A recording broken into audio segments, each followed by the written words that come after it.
So, welcome to the Behind the Mic podcast. I am here with Cameron Hudson. Before we get into the conversation, me and Cam have been friends for quite some time now. I felt it right for me to bring him on the show because we revamped. We collaborated with Soyo Creative here in Yonkers, 92 Main Street. If you're interested in booking a session to record your own podcast or photo shoot, please reach out to Soyo Creative. The place is sick. Yes, it is a beautiful loft style space. I can't speak much more on it because you'd have to come here and see it yourself. Cam actually thought this wasn't actually what it was. So that means that the set looks great and we're doing good things here. But without further ado, I'd like to introduce Cameron Hudson. How's it going, Cam? How you been, brother? Howdy, guys. What's going on? Happy to be here. Happy to be sitting down having this conversation with you. We've been, hemming and hawing at a time and a date, and we finally locked in a date and time. Busy guy as always. Yeah, I'm out here moving and grooving. So, I want to know what's new with Cam. I mean, for those of you who know me, right, I used to do a podcast with Cam. I spent a significant amount of time with Cameron, and I consider him a good friend, a great friend. And I admire your work ethic. That's one thing I never really got a chance to tell you that. I love your work ethic. You're one of those guys who always finds a way to reinvent themselves and, create a space where you can thrive and flourish in. And I really admire that about you. So it's like what we were talking about off camera, evolve or die. Yeah. That's just plain and simple, and we can dive into this later, but Danny, my wife, we have so many conversations about how to just level up. Yeah. So that's a big part of our relationship is Mm-hmm. we talk about that stuff all the time. And to other people, it's they're always in work mode, but that's also what we're passionate about. Yep. So I don't even look at it as work in a sense. And I know that sounds cliche where it's do what you love and you'll never work a day in your life. Yeah. That's bullshit. I definitely work a lot. Mm-hmm. But at the same time, it's fun. We went up yesterday, we were in Westport, dicking around up there, and the whole car ride up, an hour. We're just chopping it up and talking stuff. But that's how we are. And because we're partners in that sense, we're always constantly pushing each other in a really good way where it's yeah, what's next? Yeah. All right, we're here. This is content and it'll work for a while. What about in 5 years? What about in 10 years? 34, think that I got a lot of life left. Absolutely. On the plan, but, we'll see. But yeah, that's really what it. Constant elevation. I like that. So I met Cam in the CrossFit space, and Cam at some point decided that he wanted a little bit of a career change. But before we even dive into that, let's talk about Cam and where Cam grew up. I know you're a Texas boy. Sure. So we're going to get into that. This man went to school for water polo, people. So that I didn't know till we spent some time together. Yeah. But I'd like to just dive into that. Growing up in Houston, right? Houston, correct? Houston. Yeah, Houston. H-Town, 281-330-8004. So let's just shed some light on that. Yeah, man. Going way back, growing up, I grew up outside Houston, and the original plan, always, this is just super random, but I grew up on the coast, spend my summers on the water. I always wanted to be a marine biologist. That was my thing. And that's the Gulf of Mexico, correct? Yeah. Yes. Yeah. Okay. So the whole plan was I had an uncle. He went to Texas A&M. Okay. And my parents didn't go to college. So I was he was the one guy in my life that was college. So everything was A&M. And then in high school, I was swimming and playing water polo. And I was Would you swim? What events? 50 and the 100. Okay. Yeah. So I was a sprinter. Did not want to chase the black line any longer than I needed to. But I was doing swimming was year round, and that sport is just such a grind. Yeah. Because there's really not a season or an off season. There's just different seasons. There's a winter season. There's a summer season, spring. I was I'm done. And I was doing year round baseball, and it's the same thing. Playing travel ball, you're just constantly going. We ended up moving my freshman year of high school, way out in the burbs. And I was like, I'm not doing baseball. So I meet the swim coach. And it's hella hot in Texas, correct? Dude, and I was a catcher. Oh, like, yeah. wearing all that stupid gear, playing double headers. I was like, there's a better way to live. Absolutely. And I meet the swim coach, and he was like, yeah, no, you're playing water polo now. I had no idea what water polo was. Okay. Never heard of it, nothing. So he just goes to me and my mom, he goes, show up tomorrow, practice is at 8 a.m. All right. So I fucking show up at 8 a.m., goggles, I think I'm ready to swim. No, it was varsity preseason. He wouldn't even let me play with the guys. I had to train with the girls. And I got my shit rocked. So I'm just getting abused by, these juniors and seniors in high school. Okay. And then I was like, no, fuck this. Like, now I'm going to be good so I never get beat up again. Yeah. And that just kind of like really propelled it. And I ended up being decent. And I was like, oh, cool, this is fun. And my coach was chirping in my ear. He's like, you got to go play in college. Got to play in college. Or parents never went to college. I wasn't even thinking like, oh, get a scholarship or anything. So we were figuring stuff out. But by about my junior year, I was like, that's it. I'm going somewhere. I'm playing water polo. It didn't apply to any schools in Texas. Really? I knew that I was going to go somewhere. So I ended up like going on NCAA, and I would look at all the D1 programs. And I'd pull up their school, pull up their roster. And I was like, how did your old due are diligence? Yeah. I was like, how old are these guys? What positions do they play? Do I think I'm going to get playing time? Because there's no like real pro water polo. Yeah. So I was like, wherever I go, I want playing time immediately, or like want that quick turnaround. Year. I don't want to sit on the bench for 4 years. Yeah. No fun. You work out and train so hard to just sit there. It's like, not really what I wanted. So pretty much narrowed it down to the East Coast. That was kind of like the level that I was like ready for. Mm-hmm. California's like, they're on another. Yeah. It's like, they're really good out there. So I found Iona, and I just basically berated the coach until like he answered me. I was showing up to tournaments at like Princeton, just, introducing myself to people. And yeah, it worked out. Got a scholarship. What was that transition like, going from Texas and coming to New York? Yeah, that's got to be difficult. So homesick. I'm a mama's boy. I'm calling my mom every week. I'm like, fuck, why'd you let me come up here? Bring me home now. I'm like, yeah. And this is like, it's not even winter yet. I'm calling her like at the first week of preseason. I mean, I'm pretty sure I called my mom in tears, and I was just like, I don't know what I got myself into. Like, I'm in over my head. I'm a grown man now, because you're coming into college. I was 17, 18 years old, but guys who are 21, like, there's a difference from high school to college, and things that you talk about and that you see, it's like a different world. And I was just like, I was like, I need to come home now, ASAP. Like, I definitely called multiple times, buy me a plane ticket. I'm done. Here. What kept you rooted in staying here? Was there like a definitive conversation, or because I know you think long game, was Cam thinking, let me just grind this out, get to the end, and then I'll figure it out from there? Because I know sometimes there's conversations that you have with people that will sway you into dropping that mindset of, hey, maybe I need to go back home. Was there like a definitive conversation like that? So I wish that I could say that I thought about it and was like, here's the plan, right? Like, this is what you're going to do. I didn't. I was fortunate. I did have a couple of guys on my team who were from out of state, and they knew the drill. They'd been on the team for a little bit. They knew, and they boosted my confidence by telling me that I was going to be a big part of the program. Okay. So someone tells you that you're good and that you're going to get some playing time, I mean, stroke the ego. And that was the selling point right there. But I was fortunate to be able to like lean on them. And then over time, I started connecting with some of the guys that came in with my class, made my own like friend group and stuff like that. And that was really kind of what helped, because like I didn't have anybody up here. I don't have any family. I didn't know anybody.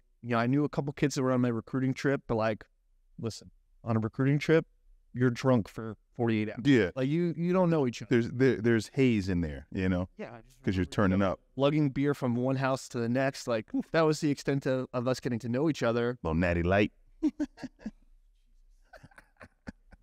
Horse piss. But yeah, I mean, so that was it. So there wasn't this like really cool moment where I was like, this is, Yeah. do this is what's going to happen. And then I just stuck it out. And then sophomore year, I started and I was getting a ton of playing time. I was scoring. I was doing, what I was there to do. But then I'm seeing all my buddies back home joining fraternities at University of Texas, and they're going to all these games, and like they're living college. Yeah. And I look at what I'm doing. I'm like, I'm training 4 hours a day. Yeah, I'm going out. I'm having a good time. Don't get it wrong. But like, it's just different. So I finished my sophomore season, which is in the first semester. And I transferred. I left. Really? Yeah. So I did one swim meet. And then I told my coach after the meet, I was like, I'm out. And I went to Texas State for one semester. Oh, wow. And the plan Didn't know this. Yeah. So the plan was I was going to do Texas State. I was going to get a killer GPA. And I was going to transfer to UT. I joined a fraternity. Got wasted every day. Barely survived classes. I think I had like a 3.0, which was like good, but like... Yeah. It's not bottom of the barrel. UT wasn't calling, to Gotcha. come transfer. But then something happened where like I got it out of my system. I You locked in. enough, and I was like, I knew my guys were like getting ready for preseason. Mind you, when I left, 0 training except for 12-ounce curls. And I think it was like June. I was like, I got to go back. Yeah. I got to go back and I got to play water polo. Like I forgot how much I missed it. I needed that like separation to like really value it. Just to spin off of that, right? Yeah. I coach high school football, and I don't think, just by listening to what you just said, I don't know if a lot of kids understand that if you want to play at a higher level, what sacrifice it takes. I mean, because you have to balance like being on your own, right? And being a part of a program, right? And I know we spoke about this before, like locker room culture and all that stuff. But I think a lot of guys really don't know what it takes to be a part of the machine, like no one's bigger than the program, right? So you have to do your part to stay a part of the team, but you also have to, like, they're letting a leash out on you. So you have to be able to know what you can and cannot do. And it's kind of hard to self-regulate that because like you experienced it. It kind of got out of control. Some guys, I mean, and girls too, like if you're playing college, I mean, I saw it number of times. Guys couldn't do it. They had too much leeway. And it's a slippery slope. Yeah. I had a guy on my team in college, and he was probably one of the best I've ever played with. Dislocates his shoulder, doesn't rehab, starts partying. Doc says, yeah, you're okay, but like, still not in the clear. Came back, dislocates again. I mean, that's end of story. I mean, it was downhill. Yeah. Being good. Yeah. And that's like, he was playing, but I've had guys on the team who just like, they just partied and just phased themselves out. And you saw people. You see that a lot in college. Oh, they were a freshman on the soccer team, and then sophomore year. Phased out. They're just a NARP. They're just drinking beer and non-athletic regular person. That's what a NARP is. Yeah. If you don't know, now you know. Now you know. People hear that term like, what the hell's a NARP? But I think a good thing for, guys and kids that are thinking that they may want to play in college. Yes. And I'm saying this as someone who was not even in like a big time program. Yeah. Like, but it's still Division I. We still train all the time. Yes. Travel. You still something to be said about that. But if you really want to be like successful, like on a team, is you have to be part of the machine. Like you can't be bigger than that because like you'll infect the locker room and like that infection could last decades. Absolutely. And that falls on the coach too, to like manage that and like make sure that it never gets to that point. Like I came in to my program, we had an infection. We had that senior class coming in. They bought into the program. Rotten. Yep. And that was why my coach was really excited because turn it around. He got a bunch of like smarter kids who wanted to study and do well. And then that kind of like happened. But then my senior year, the freshman class that came in, and if any of you guys are listening, I still love you, but like they weren't us. And I could see the writing on the wall where like the culture was going to change again. Yeah. And it's not an overnight thing to infect it or to heal it. So like you gotta get rid of the cancer and rebuild it. I mean, it can take 4+ years to redo that. Yeah, that turnaround is crazy. So if you're like looking to be successful, like get that in your brain now that like that is such a huge aspect, because you could be the most talented person in your sport, but if you're bad in the locker room and you can't contribute positively to your team chemistry, down a drain. You're going to mess stuff up. Or you're going to allow people who would have otherwise like done it. Yeah. And you're going to like heighten it. You're going to bring them to the forefront. So if they were already a bad apple, now you're basically enabling them. Yeah. Then and like done. just as bad as you being, you know, part of the problem itself. Absolutely. Now you have a degree in finance, correct? I have a degree in philosophy and economics. Philosophy and economics. And then I have a master's of MBA in financial management. Yes, I knew it was something like that. So now, mind you, those aren't easy. It is. I took it. That's why I took it. All right. So it's reading comprehension. Okay. So if you've ever taken one of those standardized tests where it's like, read this paragraph and tell us about it. All right. So I mean, reading comp, but people can take it to another level. That's yes. how I took it. Was like, this is reading comprehension. I mean, you can downplay some things. I don't really feel like the average Joe can just walk in and kind of knock out the stuff that you did. You know, getting an MBA. I mean, that's a big deal. But I didn't meet you in that space, right? I met you in the CrossFit space. Yeah. So you just woke up one day and say, hey, I don't want to be a part of that anymore. And you decided to pursue fitness as a career. Let's talk about that and that segue, because, you know, getting out of college and then trying to find who you are, you found yourself in the fitness space because, and we said this before, we said this off camera, you know, if you do what you love every day, and then it's not work, but at the end of the day, the dollar talks. Yeah. I mean, so the original plan, long story short, was I was going to go to law school. That's all I wanted to do. I don't know what kind of law, but I knew that I wanted to be a lawyer. Good. Why? I had a good buddy growing up. His dad was a lawyer really well and had like a really good life that I could see myself having. Yes. He traveled. He was, you know, they had a farm, you know, about 2 hours outside of Houston. And he lived a really good, comfortable life. And I was like, yeah, that's it. So senior year, I'm playing water polo. I'm working in the admissions office, and I'm taking 6 classes. And then I'm trying to study for the LSAT. Like, it's a lot. It was stupid. I mean, looking back, like, it was just dumb. I should have just waited to take the LSAT and like kind of like settled down. But so I take the LSAT, I get into a few schools, and then I don't know, something just kind of clicked in my brain where I was like, I don't want to spend $250,000 in student loans. Yeah. I just couldn't wrap my head around it. And it wasn't some divine thing where it's like, oh, the interest rate on that, you're going to be paying this off. I was like, it just seems like a lot of money. And I'm 21. Like, I don't know. Yeah. So I didn't know what I wanted to do at that point.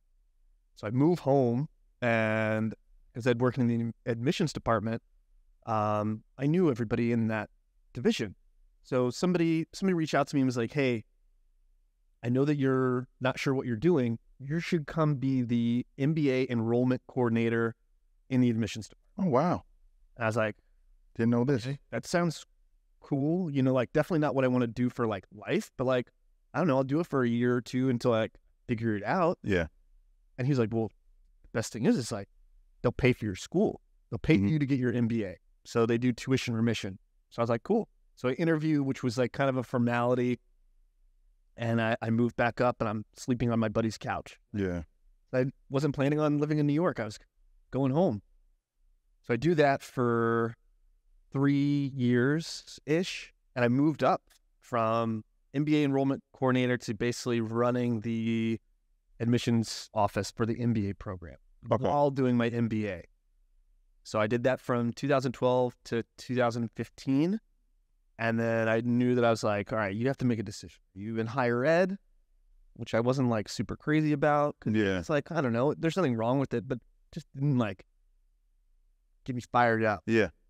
And I was doing my MBA, so I was like, let's go work on Wall Street, man. Let's go make some money. Let's make some bank, bro. And we had at Iona, they have a trading floor. So you have the Bloomberg terminals, and you get to sit in front of 2 screens and like do like mock stuff and like really kind of simulate it. Interesting. Didn't know that. Yeah, at first it was pretty cool. Yeah. And you realize you're like, Wow. is this what I do for 10, 12 hours a day? Is I stare at like a black screen with just numbers moving everywhere. Yeah.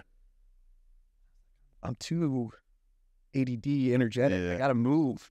And so back at square one, I didn't know what I wanted to do, but I knew I didn't want to do higher ed. I knew I didn't want to work in a bank. But I was coaching water polo at the time. I was kind of doing some like odd and end things, always making it beat, you know, like not going to like sit on the couch and just chill. But I was fortunate to meet somebody who had a CrossFit gym, and like the timing was great. But even then, when I first started, I had to work other jobs because there wasn't enough to go around. So, but then I started kind of like, oh, I can do this, and then that moves to this, and then it's a sequence, and then you have to be patient. Yeah. You know, like it doesn't happen overnight. You want clients? It's not make one post on Instagram. And you got to put boots to ground and put the time in. You got to build up your reputation. Why should somebody work with you? Why are they going to pay you this amount of money when they've never heard of you? Valid statement. And that's like true even in this, you know, like doesn't matter who you are, like it doesn't just happen. It doesn't happen. takes time. Even if it looks like that way. Yeah. There's a lot of stuff that happens behind the scenes that people don't even know because of the footwork that you have to put into it. So you did that for a period of time. How long were you in that space? In CrossFit training. So I became full-time probably about like 2 years into doing it part-time. And I mean, I just do like odd things. I cater events, you know, like I had a buddy who was a chef who had a catering company. So I'd go do that on weekends. Okay. I worked at a tennis club in Greenwich, straightening out pool chairs. I'm learning new things about Cam today. I thought I knew this, man. I know more now. That was a crazy summer. It was 12, 14-hour days. Just getting yelled at for like the chair being not even with the rest of them, like stupid shit, but you made good money. Yeah. So worth it. And then full time, you know, at CrossFit. And even then, all right, you're coaching, but like what next? Yeah, because you evolved. Full-time coach until I'm 60. Yeah. I don't see that happening. You know, so you got to have other stuff working or like a plan where like, all right, by the time I'm 40, I'm not going to be running 5 group classes a day. Yeah. What do I do? You know, so that was where like the evolution, you know, started happening and like just being thought about. So, and you also, in that space, you were a GM for a period of time. How long were you a GM? GM was probably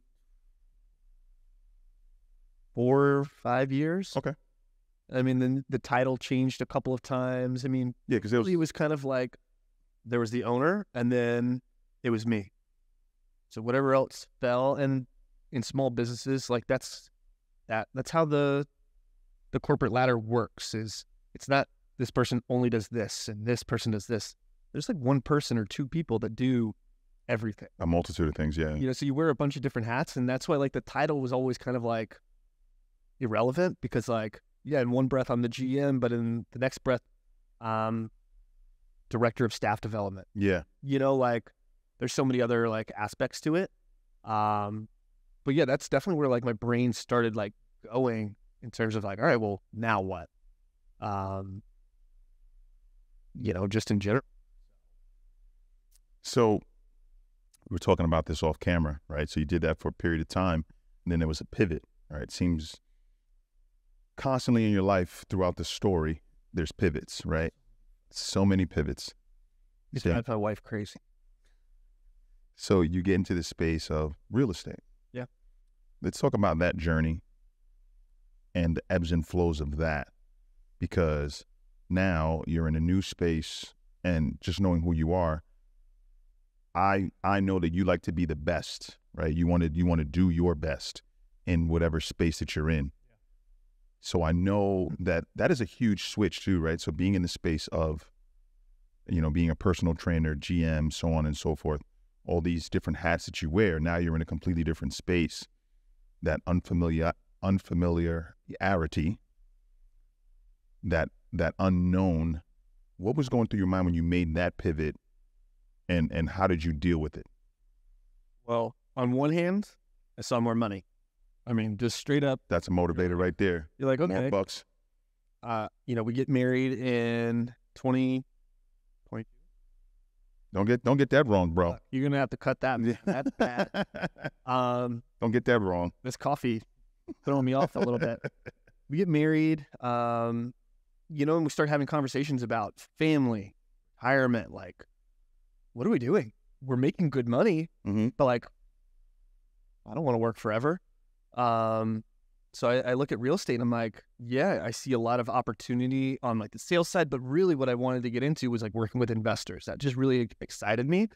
And then now here comes my MBA in financial management, where I'm like, let's use my business degree and do this. From what I know, getting into like commercial real estate, like working with investors, it takes time. Because why is an investor going to work with you when you have no track record? Absolutely. If you're going to spend millions of dollars on something, you're going to turn to me for advice, but you've never done it. Yeah. What's going to happen? Yeah. So I get into, the retail side of things, just doing, residential.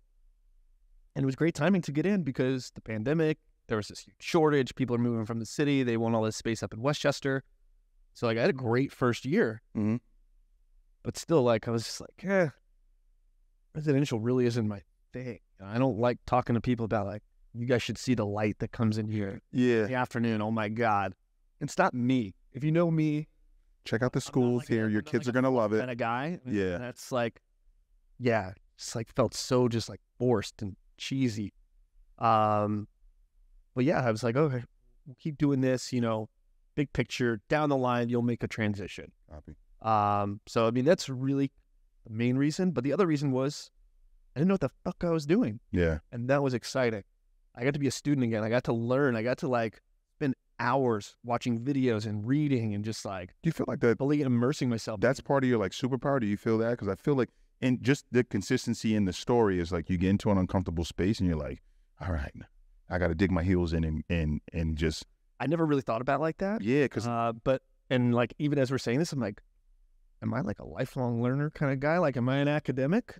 I don't want to be an academic, but like. But it's consistent in your story. But I also like the challenge. Yes. I like the challenge. I like that stuff. So when something becomes too complacent or I feel like I've mastered it and I don't really see like the next piece to it, or if the next piece just isn't really like that exciting to me. Yeah. Then I want like a new adventure. I want to like do something. In some of these CrossFit, I was there for 10 years. Mm-hmm. So like that wasn't like, oh, he's changing jobs or he's pivoting every 2 years. Like I was there for a long time, doing that. But that was the big reason why I wanted to get my license and have like a back door, like what's next. And then where we are now, like, we opened up Strength Beyond the Barbell. And I was going to segue into that. You just brought me into that. Yeah. I mean, because it's so relative. The original plan was Danny was going to open it. I want to know. You want to know part of it. That's what I was going to ask. I was going to ask that. Be there to support what she needed when she needed it. Yeah. But our plan was like, that was Danny's spot. Yeah. She was going to do all of her stuff out of there. We found a nice little place. It was going to be easy to manage. I was there for the grand opening. Yeah, you were. And then fate, luck, hard work, all the behind the scenes, like bubbled to the surface. And then before we knew it, like bursting, like people wanting to come in and train, and like it was just growing. And then Danny was like killing herself, and she's like, I can't do this all on my own. Mm-hmm. So then there started to be a conversation about a shift. I didn't want to because like I just had like a bad taste in my mouth. Yeah. Just with like coaching in general. Mm-hmm. And just like, it was just like, not ready. I didn't know what the fuck I wanted to do. I wasn't really excited about real estate. Didn't want to really do anything with Strength Beyond the Barbell. I was just kind of floating. Yeah. It's like a weird funk where like months, where you're just kind of like. So you do some soul search. Yeah, but I don't know how to describe it. What it's like, you're going through the day, but you're just going through the motion. Yeah, man. I've been there. I was working, was making money, like nothing suffered. but nothing tasted good. Yeah. It's like, it is what it is. Like I'm Kind of mundane. Yeah. yeah, super mundane. And, it wasn't until like recently where I was like, I'm ready to coach again. It was a lot of conversations. I still had clients. What played a role in that switch? So my clients a lot actually were, kind of stroking my ego a little bit, hyping me up and like being thankful and like, it's nice to feel wanted. Mm-hmm. And it's also nice to know that you're doing a good job. And then you're like, okay, Appreciation. maybe I can do this. But then the same question was, well, I've been here before. I've coached. But what's the next level? Now we have our own space. We can do whatever we want. Yeah. So on that end, like we've hired a couple of people to like, kind of like shift the load a little bit. And that's really been my role. Like I'm not really coaching a ton, but I'm working with the other coaches and I'm working with Danny a lot. And like, I manage kind of like the overall business of it, which is cool, and it's a lot of what I was doing before, but it's just a different degree. And it is more meaningful when you've got your own skin in the game. Absolutely. Like when it's our money that we put in to like buy all this equipment and when we pay the rent every month, like you're a little bit more motivated and invested in it. Yeah. That put your big boy britches on at that point, right? And then there's obviously that conversation was like, am I going to look at my wife working 14, 15-hour days and say, nah, I don't feel like helping you? Yeah. Not really a good. I mean, like at a certain point, you just got to be a fucking man and just like, whether you want to or not, you're doing it. Yeah. Until you can figure out how to replace yourself, you have to do it.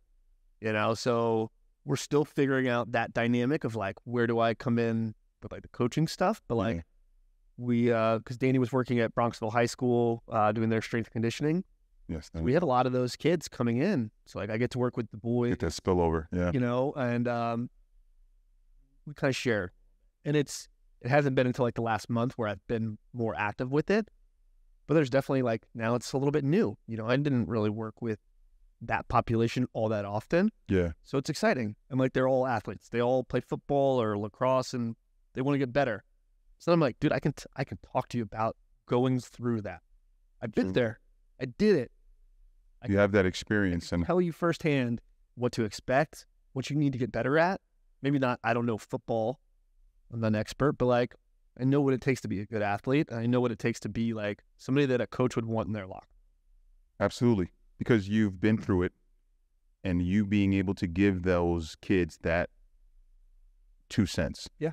Like being in that space, understanding what it takes to put the work in, see the results, but also learning how to buckle down and understand that if you want to get to this level, there's certain sacrifices you got to make. And I don't think a lot of coaches speak to that because they get so caught up in coaching, right?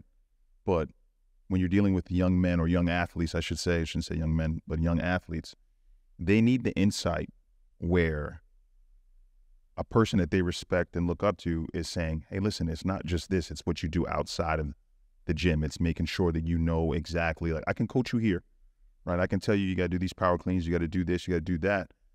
But just know, like, I was in your shoes where I was trying to figure out what the next step was going to be. I wanted to play D1, or I had a goal, right? I did my due diligence. I did the footwork. But when I got into that space, I almost blew it because they let the leash out a bit. Yeah. And you got to understand that no one's going to be looking after you. You got to police yourself. And when I hear you talk, it's like a reoccurring theme in your life, man. And I'm glad we sat down and had this conversation because I see it now. And you know, like you said before, like you're going to be like a lifetime learner. You're going to be one of those guys that's constantly trying to grow and elevate themselves. You're never going to be complacent, right? Yeah. There's a saying in my business, complacency kills. And most successful people that I know that I've sat down and have conversations with, that's one thing that they do not settle in is that complacency space. They're constantly looking to grow and expand who they are and what they're doing. Yep. Because without that, you could never level up, right? You get to a space, where do you go? Actually, like, you won't stay at where you're at. If you think that complacency means that it's just now a flat line, big mistake. Because the level of competition or your peers, they go here. So if your bar is here, over time, everyone else is here. You actually are worse by just staying where you were. Someone once told me So this. like, it's not even just about like if your goal is to like, hey, I want to be in the top 20% in my business, in my field year after year, you have to still evolve. Yeah. It's like what you did last year isn't going to cut it Yeah. the next year or in 5 years from now. The bar always gets higher. Yeah. Always.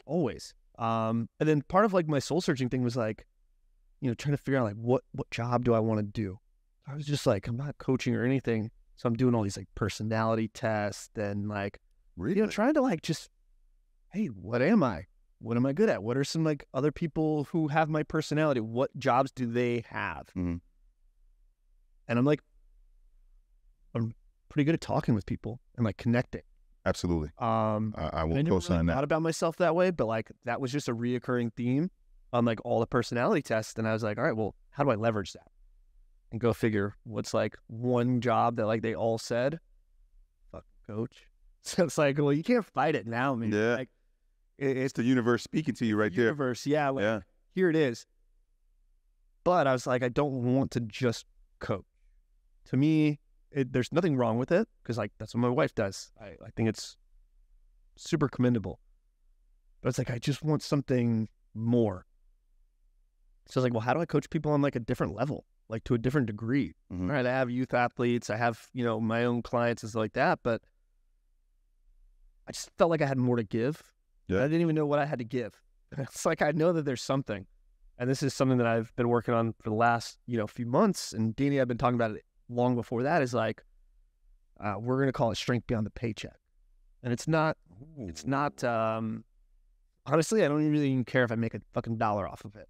But it's something that you're passionate about. I'm super passionate I kind of see your eyes lit up a little bit when you start talking about it. because of all the stuff that we've talked about, there was one thing that was like involved in every decision, conversation, whatever. Money. Yeah.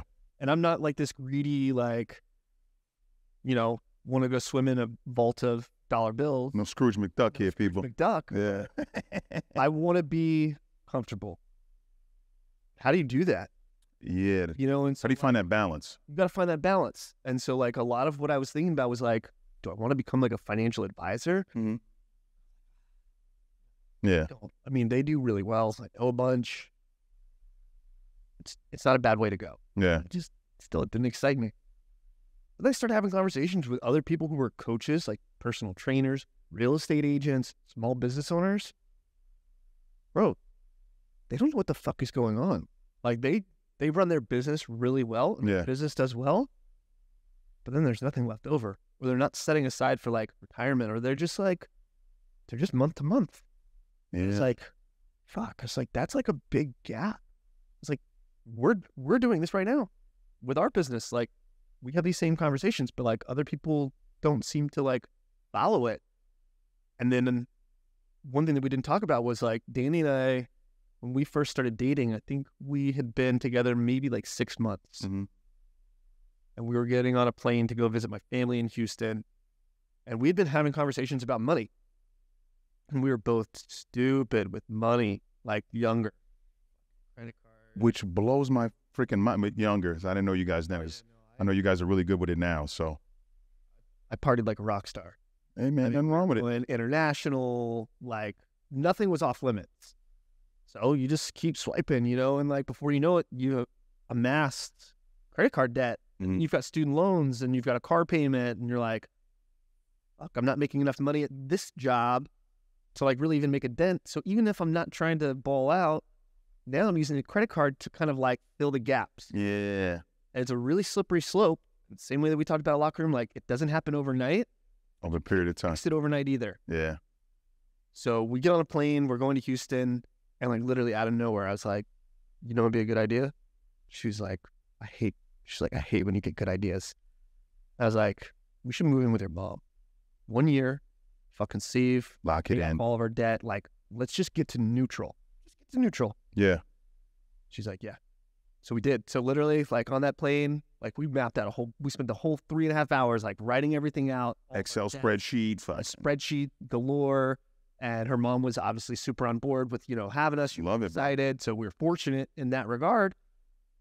But like now I'm like almost completely paid off in student loans, 0 credit card debt, got money in retirement. I mean, I'm not ready to like say fuck it and like be done, but I'm on the right path. Absolutely. And I'm 34. So I think about like these kids who are wanting to be personal trainers or coaches who are coming to us. Like, you are so much further ahead just by starting now. You have a 10-year head start. Absolutely. So that's like been a big thing, is I'm like, I want you guys to do it better than I did it. The same way that like a parent would want their kid to have it better than them. That's how I look at it. This is fucking awesome, Cam. So I came up with Strength Beyond the Paycheck. I mean, this was a combination of like Danny and I, but and like Danny's like equally as like hardcore passionate about like personal finance space. But when I started researching, there's a gazillion personal finance people online, but no one really targets independent contractors and like small businesses, because on one end of the spectrum, all right, you either have a corporate job, right? You have a salary, everything is consistent. You have retirement benefits, health benefits. Personal trainers, none. Don't. Yep. And like even the places that offer salaries to their coaches, and health benefits, 90+% of them don't have retirement plans, or they do, but it's marginal. It's not a lot. Yeah. So then you're like, fuck, how much do I need when I'm 60, 65, and I want to like slow down or stop working? Well, they're only contributing this. How do you fill the gap? Fill that gap. Yeah. So yeah, these kids are 24, 25, and I'm like, bro, this is genius. And then, so that's where I was like, I'm passionate about it. Fucking genius. But also there's just like a gap where like people are catering to, and this is where it's two ends of the spectrum. People are either catering to high net worth individuals. You're a financial advisor. Why do I want to work with somebody who makes 30 grand a year? Yeah. I want to work for the guy who makes 30 million a year. Yeah. If I'm getting a percentage of what I'm managing, I want a percentage of 30 million. Valid point. But then the other end is they just assume that you have like a corporate job. Hey, maximize your 401k plan through your employer. Hey, do this. Take advantage of your health savings account. What if you don't have all that stuff? Yeah. How do you do it yourself? How do you DIY your personal finance without the infrastructure in place? You can do it. It's not sexy. And it's kind of like boring, but like I get fired up about it. And so that's where I want to be, is like, hey, I coach, but I'm still coaching. Just one is fitness and one is like kind of like on the financial side of things, you know? And we have some friends who have small businesses too. And like, I asked them, I'm like, what do you guys do for retirement? You own a house, that's it. Better hope that house is worth like $3-4 million, you know, like maybe it will be. I mean, Westchester's fucking crazy. It's such a space to be in too, man. But you know, and it's very saturated, like the personal finance space. Like, I mean, there's a, but this little niche, but that's where I don't care what you do, but I want to focus on these people. Yeah. Cause you're catering to those who are almost overlooked. It's like funny that you mentioned that. Yeah. There's nobody looking out for the little guy, you know, and there's a lot more of the little guys than there are these titans that we were talking about that make these ridiculous amounts of money. And I got fired up just listening to you talk about it, because this is a space that I think you would thrive in, because I try to tell guys all the time, man, like, you know, my job has all this stuff like built in, you know what I'm saying? So fantastic. And we've had so many conversations about like money and like investing and stuff. Oh yeah.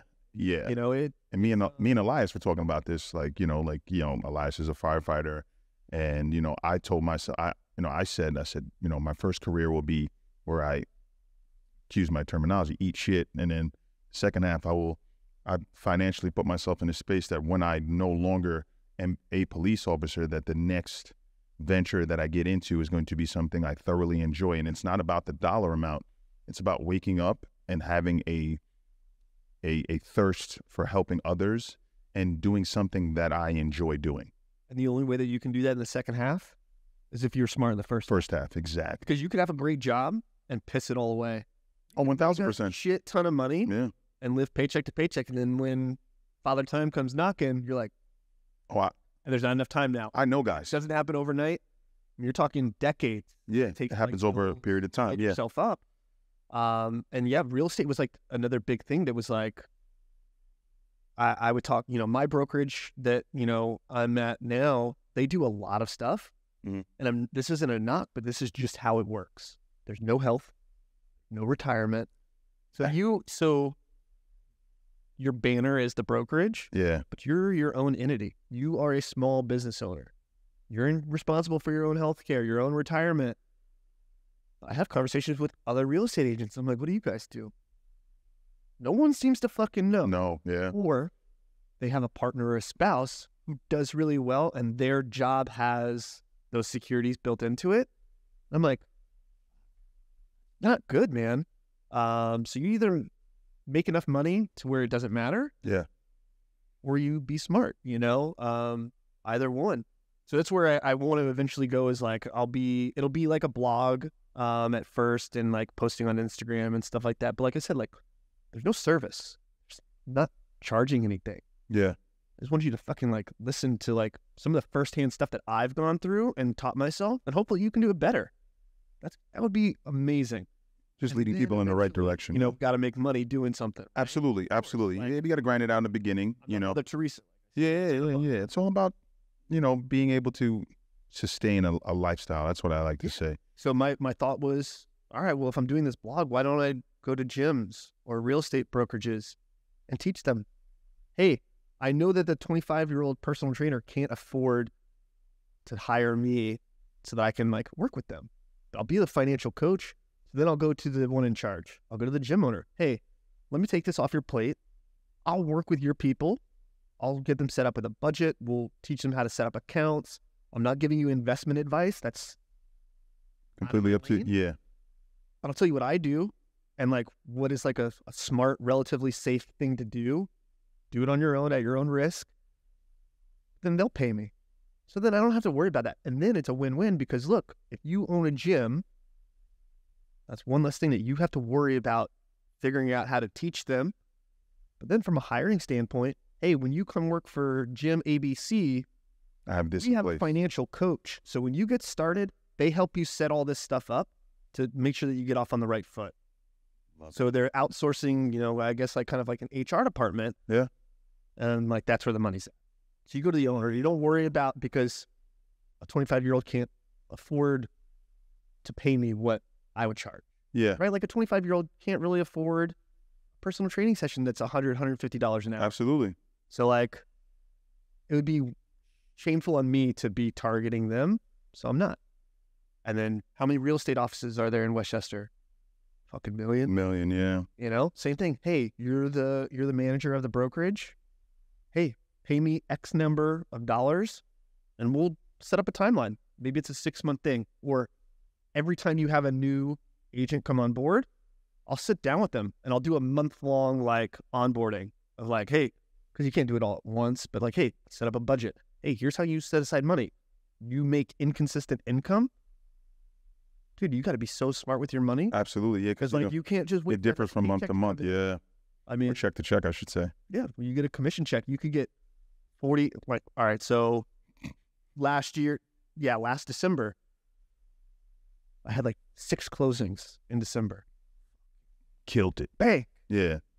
Didn't have anything for 4 months. So you got to stretch it. Yeah. Right? And like, if you're not smart, dude, that Got to be financially savvy. fast. Absolutely. Fast, and you won't even know what you did. That's the sad thing is this bar, this trip, those shoes, this outfit. It all adds up.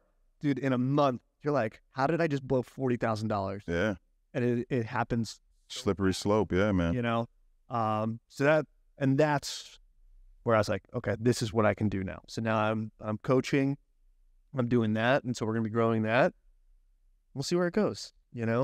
Oh man, I'm very excited for this new venture that you're going to partake in. I'm a big fan of you. Hey, listen, if you need any help with any kind of content creation, you can reach out to Elias here, Soyo Creative. It's like, I don't know what I do in here. You could do something. Yeah. Something needs to happen. So if you need any help with that, feel free to reach out. We can definitely help you there. Of course. I want to thank you for sitting down and having this conversation with me. This should have happened a long time ago, but I'm happy that Jay's a busy guy. yeah, man, shit happens and I get busy, I get caught up in things, but I just want to thank you for having this conversation with me. I'm very excited. If there's anything that we can do to help you, let us know. Reach out, and we'll do what we can. Also, if you want anybody to reach out to you, is there any way you just shout that out now and then? Yeah, so I mean, I am still in the process of like figuring out what I want my IG handle to be, but right now it's just trying to lift and list. Okay. But that's obviously kind of specific to like real estate, so I'm going to be changing that, but that's where you can find me right now. Otherwise, Strength Beyond the Barbell, we're on IG, and then I do have Strength Beyond the Paycheck. Okay. I claim that name. So we'll put that in the bio. Put that in the bio. We'll attach that to the episode. Yeah. And once again, thank you for tuning into Behind the Mic podcast. Myself, Elias, and Cameron Hudson, we are out. We appreciate you listening. Thanks, guys. Have a good one, guys.